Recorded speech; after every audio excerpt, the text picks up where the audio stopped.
The officer's grip was firm, his fingers tightening around the cuffs as he yanked the man's arms behind his back.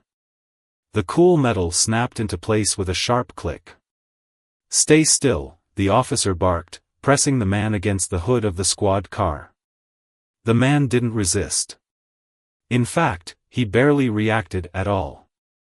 His breathing was steady, his gaze locked on the flashing red and blue lights reflecting in the car's windshield. Something about his calmness unsettled the officer. Usually, suspects protested, cursed, or fought back. But this man? He wasn't even asking what was happening. The call had come in just 10 minutes ago, a suspicious vehicle parked near a closed business in the early hours of the morning. The officer had responded immediately, adrenaline already pumping before he even arrived at the scene. And when he saw the lone man sitting in the driver's seat, the instincts he had honed over the years told him something wasn't right. "Do you have any weapons?" the officer asked, patting the man's jacket, searching for anything concealed. "No," the man replied smoothly. His voice was deep, measured. The officer wasn't convinced. People lied all the time. He reached into the man's pocket, feeling something hard. For a split second, he thought it might be a weapon, but when he pulled it out, his stomach turned to ice. A badge. His hand started to sweat as he slowly turned it over, the words catching the glare of the patrol car's lights. His breath caught in his throat. "Chief of Police." The officer's world tilted. His heart pounded as his mind scrambled for answers. No. This couldn't be real. This had to be some kind of joke. He looked up at the man he had just cuffed, his stomach tightening. The chief still wasn't saying a word. He was just watching, waiting. Everything around the officer faded, the sound of the distant traffic, the rustling of leaves in the night breeze, the radio crackling in the background. He had just arrested his new boss. A cold wave of realization hit him. And the worst part? He had treated him like a criminal. The officer's hands trembled as he stared at the badge in his grip. His throat tightened, and a cold sweat trickled down his back. He had made plenty of arrests in his career, some justified, some questionable, but this? This was career-ending. He forced himself to meet the man's gaze. The chief still hadn't spoken a word. His expression remained unreadable, but something in his eyes sent a chill through the officer's spine. Was it disappointment? Amusement? Anger? He couldn't tell. "Sir, the words caught in his throat. What was he supposed to say? He quickly fumbled for the handcuff key, his fingers clumsy with panic. The metal clanked as he struggled to unlock the cuffs. His mind raced. Maybe if he fixed this quickly, the chief would let it go. Maybe this wouldn't be in tomorrow's headlines. Local officer arrests new chief on first night. His stomach churned. The key slid into the lock, and with a twist, the cuffs popped open. The officer took a step back, his heart hammering against his ribs. The chief rubbed his wrists, but he still didn't say anything. I didn't know, sir," the officer stammered. Silence. The chief finally took a slow step forward. The officer resisted the urge to move back. "Did you even ask for my ID before slamming me onto the car?" The chief's voice was calm, but it carried the weight of authority. The officer's mouth went dry. He knew there was no excuse. "No, sir." The chief nodded, as if he had expected that answer. His gaze flicked toward the patrol car's flashing lights. The night around them felt eerily quiet now. "I assume you had a reason for treating me like a violent suspect?" The officer's jaw tensed. He had been on the force long enough to know when someone was testing him, waiting for the truth. He swallowed hard. "The call came in about a suspicious vehicle," he explained quickly. "Your car matched the description. I followed protocol, sir." "Protocol?" The chief raised an eyebrow. Did protocol include slamming me against the car before even asking my name? The officer clenched his jaw. He had done what he always did. Assume guilt first. Ask questions later. And now, standing in front of the man who could end his career in a single phone call, he realized how wrong that approach had been. Other officers at the scene were beginning to catch on. A few exchanged nervous glances, whispering among themselves. They all knew. By morning, the entire department would. The officer braced himself for the inevitable. A public reprimand. A demotion. Possibly worse. But then, the chief sighed and crossed his arms. "What's your name, officer?" The question caught him off guard. He straightened his posture. "Officer," he stopped himself, remembering the chief had already seen his badge. "Sir." The chief studied him for a moment. "Come to my office first thing in the morning." The officer's breath hitched. That was it? No immediate punishment?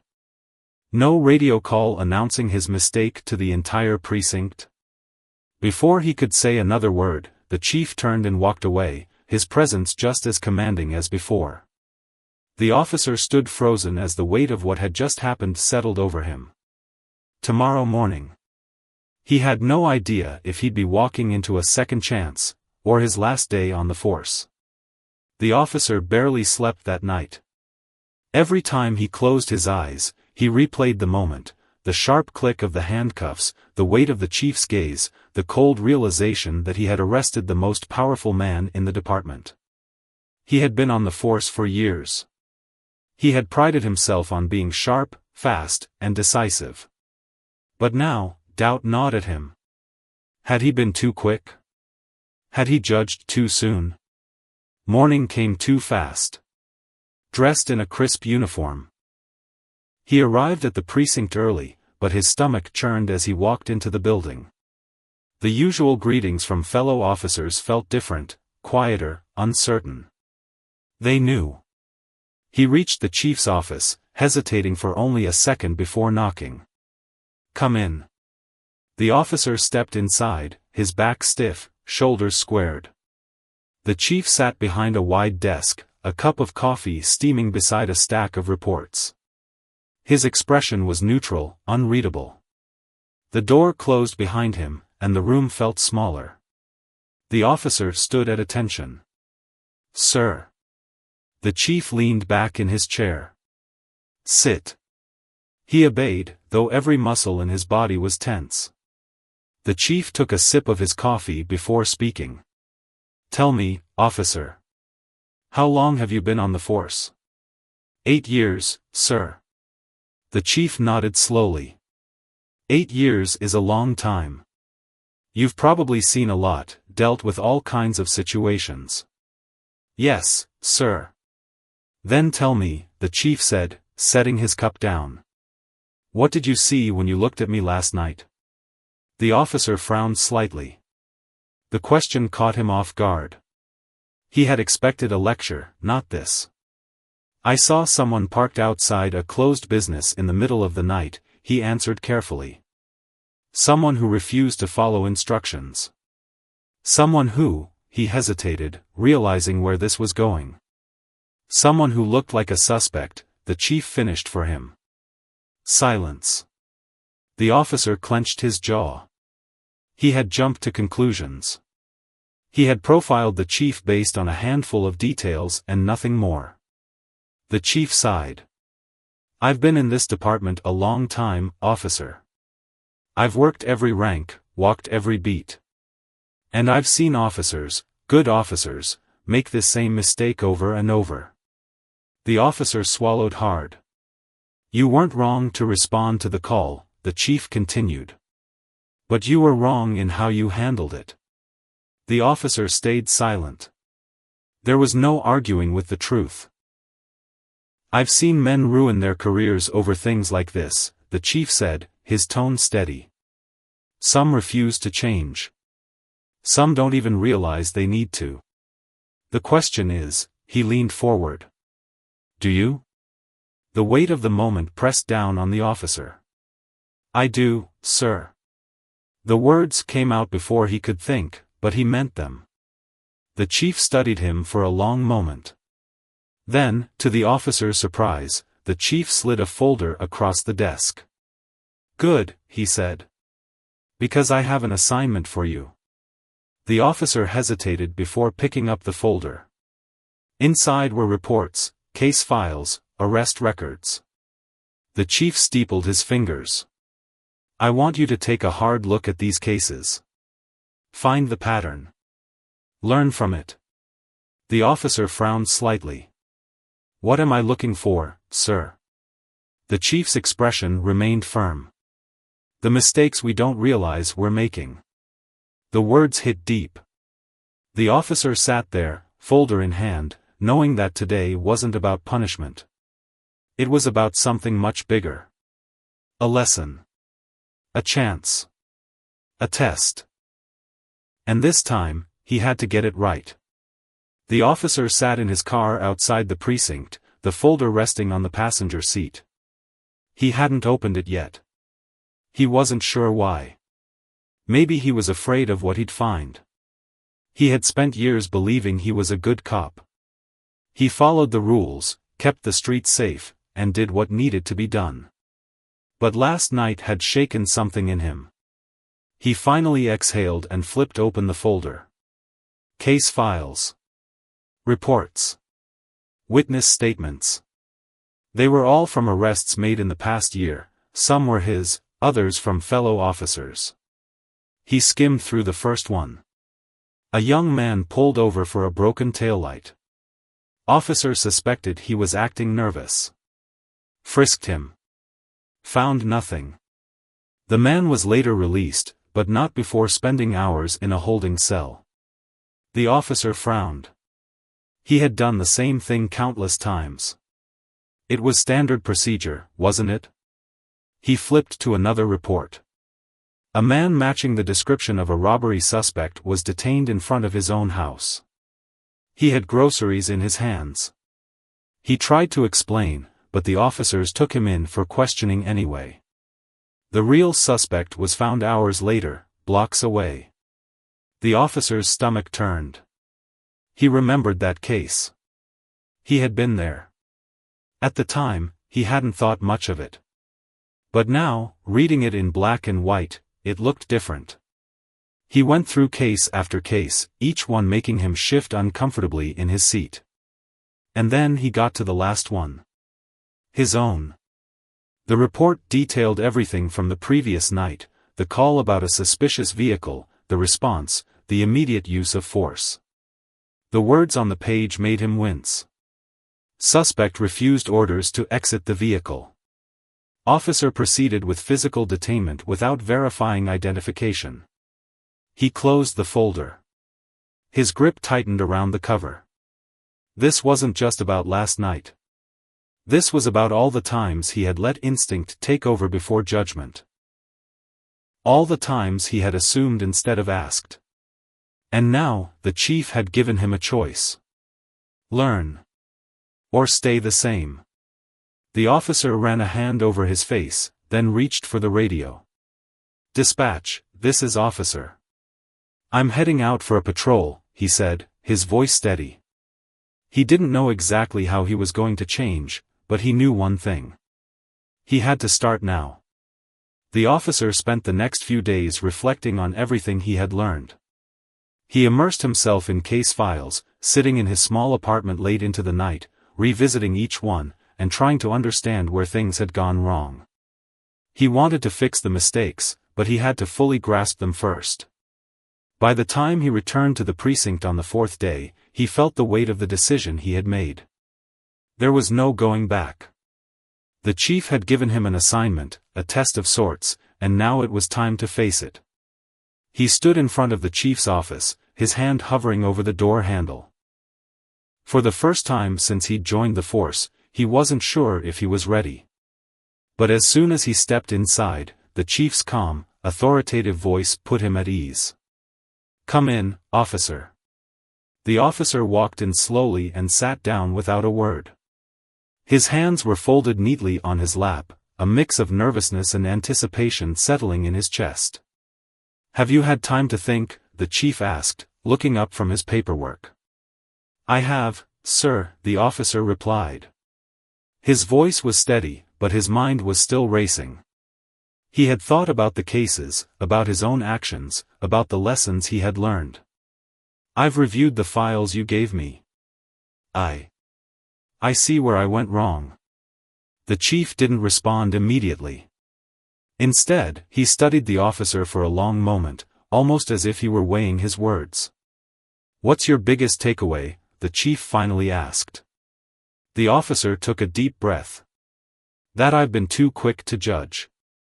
Too eager to use force when it wasn't needed. I've let my assumptions control my actions." The chief nodded slowly. "And what are you going to do about it?" The question was simple, but it hit hard. The officer knew he had to prove himself now, not just with words, but with his actions. He had to show the chief, and himself, that he was capable of change. "I'm going to be better," he said firmly. "I'm going to slow down, assess the situation, and listen before making a decision. I want to learn how to do this the right way." The chief didn't speak for a long while, but the officer could feel the shift in the room. Something had changed. The tension had eased, replaced by a quiet understanding. Finally, the chief spoke again, his voice soft but resolute. "You've made the right choice. But it won't be easy. There will be times when your instincts will scream at you to act, to take control. But you need to remember what you've learned. And I'll be here, watching you, making sure you stay on the right path." The officer nodded, the weight of his words sinking in. "I won't let you down, sir." The chief leaned back in his chair, eyes still fixed on the officer. "We'll see." The officer stood up, his heart a little lighter than when he had entered. He wasn't sure if he had fully earned the chief's trust yet, but he was determined to. As he left the office, a new sense of purpose filled him. He knew the road ahead wouldn't be easy. He would have to fight against his old habits, face uncomfortable situations, and make decisions that tested his integrity. But this was his chance to prove that he was more than just a by-the-book cop. He was someone who could learn, grow, and lead with honor. And maybe, just maybe, he could teach others along the way. The officer spent the following weeks adjusting to his new approach to policing. Every day, he faced the challenge of breaking old habits, forcing himself to slow down, think critically, and evaluate each situation before acting. It wasn't easy, his instincts were trained to jump into action. But with each new shift, he felt himself changing, growing more aware of the impact his decisions had on others. It wasn't just about enforcing the law anymore.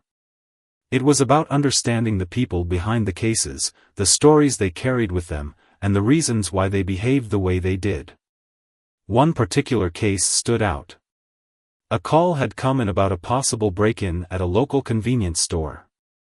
The officer responded immediately, but when he arrived, things didn't look right.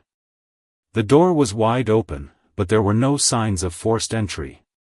He cautiously approached the counter, where the store owner stood, nervously wringing his hands.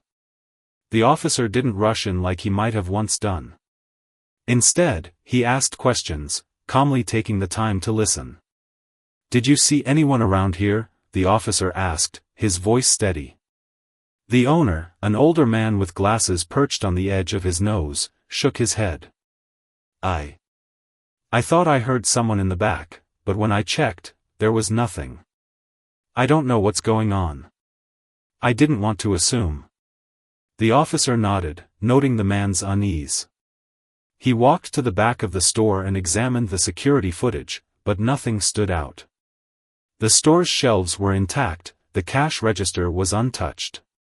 There was no sign of a break-in at all. Something about the situation nagged at him. He hadn't acted rashly. He hadn't jumped to conclusions. Instead, he had done something he never would have thought to do before. He took the time to listen to the store owner, to understand his anxiety. Everything seems to be in order here, the officer said after a few moments. I think it was just a misunderstanding, but we'll keep an eye on the area. As he left the store, the officer felt a strange sense of relief. He hadn't found a criminal. He hadn't made an arrest. But for the first time, he realized that not every situation had to result in a confrontation. Sometimes, listening was enough. The next day, the chief called him into his office again. This time, there was no tension in the air. The officer had been on the force long enough to know when someone was testing him, and he had learned that this time, the test was different. You've been handling yourself well lately, the chief said as the officer took his seat. The officer nodded. I'm trying, sir. It's been a challenge, but I'm learning. The chief looked at him closely, his sharp gaze never leaving the officer's face. What have you learned? The officer paused for a moment, reflecting on his journey so far. The lessons had come slowly, sometimes painfully, but they were beginning to sink in. I've learned that rushing in doesn't always work. That we have to be careful not to let our assumptions dictate our actions. There's a bigger picture behind every arrest, every interaction, and we need to see it. The chief nodded, clearly satisfied with the answer. That's good. It takes a lot to admit when we're wrong. A lot of officers never figure that out. The officer felt a wave of pride wash over him. He had taken ownership of his mistakes, and in doing so, he had gained the respect of the chief. But this was just the beginning. He still had a lot to learn, and many challenges ahead. Still, he could feel a shift inside him. He was no longer just an officer following orders. He was becoming someone who could truly lead, not by force, but by wisdom, understanding, and compassion. The officer's transformation didn't happen overnight, but it was becoming more evident with each passing day. He was no longer the rigid, rule-following cop he had once been. His approach to policing had evolved, and the change had begun to influence those around him. One afternoon, the officer was called to a traffic stop. He had just finished a long shift and was looking forward to some rest, but duty called. As he pulled up to the scene, he noticed a young man standing beside his car, visibly agitated. The officer couldn't help but feel a sense of déjà vu. The situation seemed eerily familiar. The young man was pacing back and forth, his hands trembling as he glanced nervously at the officer. The officer instinctively reached for his radio, ready to follow protocol. But then something stopped him. He remembered what he had learned from the chief. This wasn't about what the young man looked like or how he acted on the surface. This was about understanding why he was acting this way. The officer took a deep breath and approached the young man slowly, his tone calm and steady. Hey, son. What's going on? The young man looked up at him, his face pale and strained. I don't know, man. I've never been pulled over before. I don't know what to do. The officer's instincts told him to jump in, to question the man, to frisk him. But instead, he took another step back, giving the young man space. Look, I'm not here to make things worse. I'm just trying to understand what's going on. The young man's shoulders slumped, and he exhaled deeply. I've been trying to get my life together. I'm just trying to get home. I don't want any trouble. The officer nodded. He had heard stories like this before. Young men, struggling to find their way, caught in a cycle of fear and misunderstanding. He could feel the weight of it in the air, a tension that wasn't caused by the law, but by years of being judged by the world around them. Hey, listen, the officer said, his voice softer now. I'm not here to judge you. I just need you to stay calm, okay? The young man nodded, his breathing slowing. The officer didn't need to say anything else. He didn't need to frisk him or search the car. Instead, he calmly took the young man's information and verified it through dispatch. Everything checked out. Where speed and aggression were often seen as necessary, They were eager to show they could handle tough situations, just like the officers they looked up to. But the officer knew this was his chance to change the narrative, to show them that there was another way. One afternoon, as he was demonstrating how to approach a potential suspect, one of the recruits, fresh out of training school, raised his hand. "Sir, what if someone's acting suspicious?" "Don't we need to act quickly?" the recruit asked, his tone curious but slightly defensive. The officer paused for a moment, feeling the weight of the question. He could already see the mindset that needed to be changed. "Acting quickly doesn't always mean acting forcefully," the officer responded, his voice calm. "You don't know someone's story just by looking at them. Sometimes, a calm voice, an open question, can give you the answers you need without escalating things." The recruit looked unsure. "But what if they're hiding something? What if we miss something important by being too careful?" The officer smiled slightly. "What if you're the one who's wrong? What if your assumptions put someone in a situation that could have been avoided? We make mistakes when we rush. And in this job, mistakes can cost more than just a reputation. They can cost lives." The recruit seemed to mull over his words, but it was clear the officer had planted a seed. Over the next few weeks, he saw small changes in the recruit's approach, less eagerness to jump into a situation, more questioning, more patience. It wasn't easy. Old habits were hard to break, and there were moments when the recruits were tempted to act out of instinct, to rely on their training rather than the wisdom the officer was teaching them. But slowly, the officer noticed their confidence growing. They weren't just obeying orders, they were thinking critically, evaluating each situation from all angles before making a decision. It was a victory, not just for the recruits, but for the officer too. He had begun to see that his transformation was not just about him anymore. It was about everyone he worked with, everyone he trained. He had taken the lessons the chief had taught him and made them his own, and now he was passing those lessons on to the next generation. The department began to see a shift. Officers who had once been known for their harsh methods were now finding themselves slowing down, taking a breath, and reconsidering how they approached their work. It wasn't just about enforcing the law, it was about serving with understanding and empathy. Even the chief had noticed the change. One day, the officer was called into the chief's office again. This time, the atmosphere was different, lighter, almost celebratory. The chief was sitting behind his desk, a rare smile on his face. "Officer," the chief said, standing as the officer entered. "I've been hearing good things. You've been making an impact, on your team. On the recruits, on the department."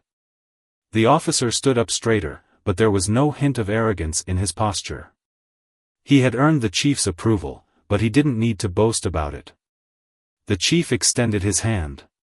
"You've shown everyone that there's strength in wisdom. That leadership isn't just about authority, but about knowing when to act, when to listen, and when to step back." The officer shook the chief's hand, the weight of the compliment sinking in.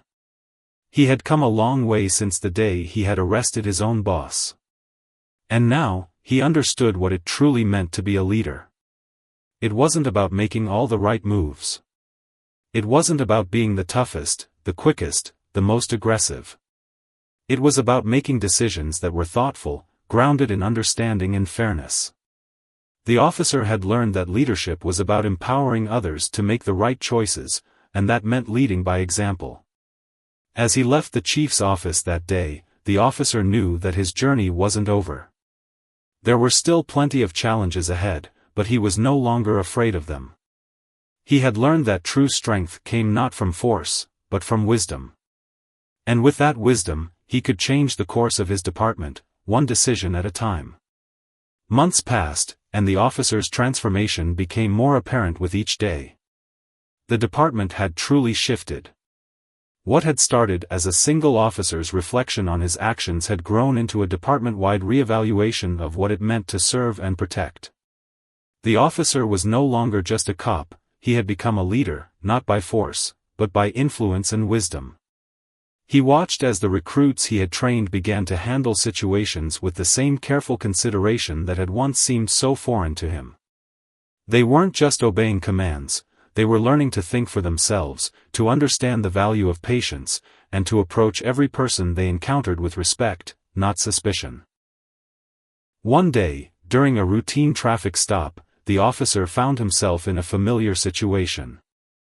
A young man was acting nervous, glancing around and fumbling with his hands as the officer approached. For a split second, his old instincts kicked in. Could he be hiding something? But then, the officer took a breath and remembered what he had learned. He didn't rush. He didn't assume. Instead, he greeted the young man with a calm, measured voice. "Hey, I just want to make sure everything's all right. Can you tell me why you're in such a hurry?" The young man paused, visibly taken aback by the officer's approach. He slowly started talking, explaining that he was late to pick up his younger brother from school. His nerves had gotten the best of him. The officer nodded and smiled, giving the young man a moment to relax. He verified the man's information, gave him a warning, and let him go on his way. As the young man drove off, the officer felt a sense of quiet pride. Not because of what he had done, but because of what he had avoided, another unnecessary escalation, another person who didn't need to feel the weight of an officer's judgment. That was the moment when he truly understood the power of his role. He wasn't just enforcing the law, he was shaping the future of policing. He had learned that every situation, every person, had a story to tell. And the best way to serve wasn't always through authority. Sometimes, it was through empathy and understanding. The officer's reputation within the department continued to grow, and soon enough, he was entrusted with overseeing the broader training programs for the entire precinct. He helped develop new protocols that focused on de-escalation and community building.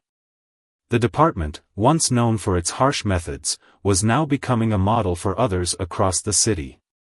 But it wasn't just the officer's influence that had made this possible. It was the lessons he had learned along the way, the lesson that true strength comes not from wielding power, but from choosing to lead with wisdom, compassion, and understanding. One evening, as the officer sat at his desk in the quiet precinct, he thought back to that fateful night when he had handcuffed the man he later realized was his boss. If he hadn't made that mistake, if he hadn't faced the consequences of his actions, he would never have had the chance to change. The moment had been his greatest mistake, and also his greatest opportunity. It had forced him to reevaluate everything he thought he knew about policing and leadership. And it had shown him that even the worst mistakes could lead to something good, something meaningful, if you were willing to learn from them. He stood up from his desk and looked out the window. The city was quiet, peaceful. It was a city that had been through its share of turmoil, but one that was on the path to healing. The officer had found his place in that journey, and he knew now, more than ever, that his work wasn't just about enforcing laws, it was about serving people. He understood that his role was not to judge others based on what they appeared to be, but to recognize their humanity, to treat them with dignity, and to always ask, "What's the bigger picture here?" The officer smiled to himself, knowing that the lessons he had learned would stay with him for the rest of his career. The greatest leaders weren't those who commanded respect by their title. They were those who earned it by their actions, their wisdom, and their willingness to change. And in that moment, he understood that real strength didn't come from power, it came from knowing when to step back and let wisdom lead the way. True leadership isn't about exerting power, it's about understanding, humility, and knowing when to change. Every mistake is an opportunity to learn and grow, and sometimes, the greatest lessons come from the moments we least expect.